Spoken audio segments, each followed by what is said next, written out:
tinkering with electronics as a child and did most of his early work on this bench in his parents' garage. By the time he was 20, the first Apple computer emerged. And in 1976, when he was barely 21, Jobs co-founded Apple Computer Incorporated with his high school buddy, Steve Wozniak. Apple grew quickly, attracting a loyal following among early personal computer enthusiasts. On the day Apple went public in 1980, the 15% share held by Jobs, then just 25, was valued at $217 million. And some ordinary investors did well too. If you were smart or lucky enough to invest $10,000 in Apple Computer at its low in August 1985, your stock would have been worth more than 10 times that less than 6 years later, even if you didn't know a bit about bytes. Jobs was center stage when he unveiled the highly successful Macintosh computer in 1984. I'd like to let Macintosh speak for itself. Hello, I'm Macintosh. It sure is great to get out of that bag. But by 1985, Jobs' relationship with Apple had turned sour, and he resigned to run not one but two other businesses. The first he called Next, a company he built around an ambitious new personal computer that was released with much fanfare in 1988. But sales were less spectacular, and the sophisticated but expensive black box never caught on. The project was abandoned, and Next, still privately held, moved on to developing a new software writing technique that some technology buffs believe will eventually turn the internet into an indispensable tool for doing online business. While Next was evolving, Jobs was careful to diversify.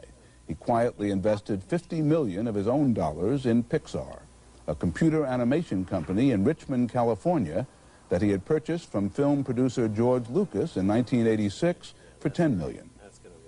Jobs' Pixar employees, including former Disney animator John Lasseter, spent most of the next decade developing new 3D animation software, which they fine-tuned by producing some memorable television commercials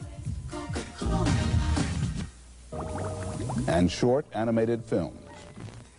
This one, entitled Tin Toy, won the Academy Award for Best Animated Short Film in 1988. Through all that computer-generated fun, Pixar developed the ability to take crafted models and reliably turn them into dynamic, three-dimensional computer images. 20 million Americans bought tickets to see the result last year when Disney released Pixar's first feature-length computer-animated film, Toy Story, a blockbuster hit that has taken in more than $175 million in domestic box office alone. To infinity and beyond! And in what was perhaps the best-timed initial public offering in modern memory, Pixar made its market debut last November, just as Toy Story publicity generated by Disney was at its peak. When the stock soared close to $50 a share on the first day of trading, Steve Jobs' stake was briefly worth just under $1.5 billion. Not bad for an entrepreneur who began by tinkering in his parents' garage and is still barely old enough for a midlife crisis. What do you say I get someone else to watch the sheep tonight? Hell yeah! Pixar's stock has tumbled since then. Even after gaining nearly 2 points today, it is still only 24.25, less than half where it traded on that giddy first day. Was that initial excitement all just a fictitious, if thrilling, children's story? Or is the next chapter for Steve Jobs likely to be his gaudiest? What should we expect next from Pixar? Well, you know, Toy Story has really exceeded our expectations. It's about $180 million right now, I think, at domestic box office. It's being released internationally as we speak. And we're coming out with some CD-ROMs based on Toy Story starting in April. And they're dynamite. I think they're going to pretty much set a new benchmark for what can be done with CD-ROMs. Home video was expected later on this year, and we're well at work on our second film. We're about a year into development on it. So I think we have a business model which is that we make feature films and surround them with a suite of related products. In addition to merchandise and home video, there's CD-ROMs and potentially, sequels at some point in time. You first came to public attention with Apple. In recent weeks, it's been one of the failure stories of Wall Street and indeed of the American economy. What went wrong at Apple? Oh, gosh. Apple, I haven't been there in a long time, but my perception is... We won't blame you for what's happened in the last 10 years. Yeah, no, I mean, my perception may not be complete, but from the way I see it, Apple was a company that was based on innovation. When I left Apple 10 years ago, we were 10 years ahead of anybody else. It took Microsoft 10 years to copy Windows. The problem was that Apple stood still. Even though it invested cumulatively billions in R&D, the output has not been there, and people have caught up with it, and its differentiation has eroded, in particular with respect to Microsoft. And so the way out for Apple, and I still think Apple has a future.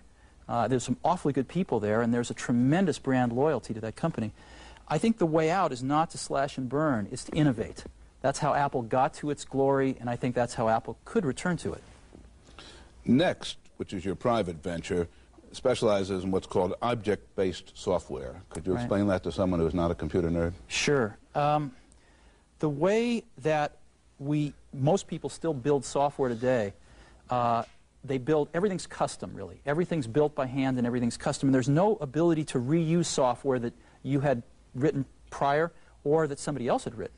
And objects are a way to basically allow people to reuse software an order of magnitude or two more efficiently than they can today. It's sort of the industrial revolution of software. Is this, on a grander scale, the equivalent of calling up a macro on the computer? It's even much beyond that. It's sort of interchangeable parts, much like the Industrial Revolution brought to the manufacturing of hard goods. You have talked about Apple somewhat gently. You've also mentioned Microsoft. Much of your current efforts seem directed at constraining Microsoft. Is that accurate? Me? No. I've read some of these computer nerd publications lately, and it seems to me that the fight for the Internet you envision as anybody but Bill Gates. Well, I think there's a lot of people working on stuff for the Internet, and Next is one of those companies as well. And for me, the most exciting thing, in the software area is the Internet, and part of the reason for that is no one owns it. It's a free-for-all. It's much like the early days of the personal computer. And the rate of innovation is very high.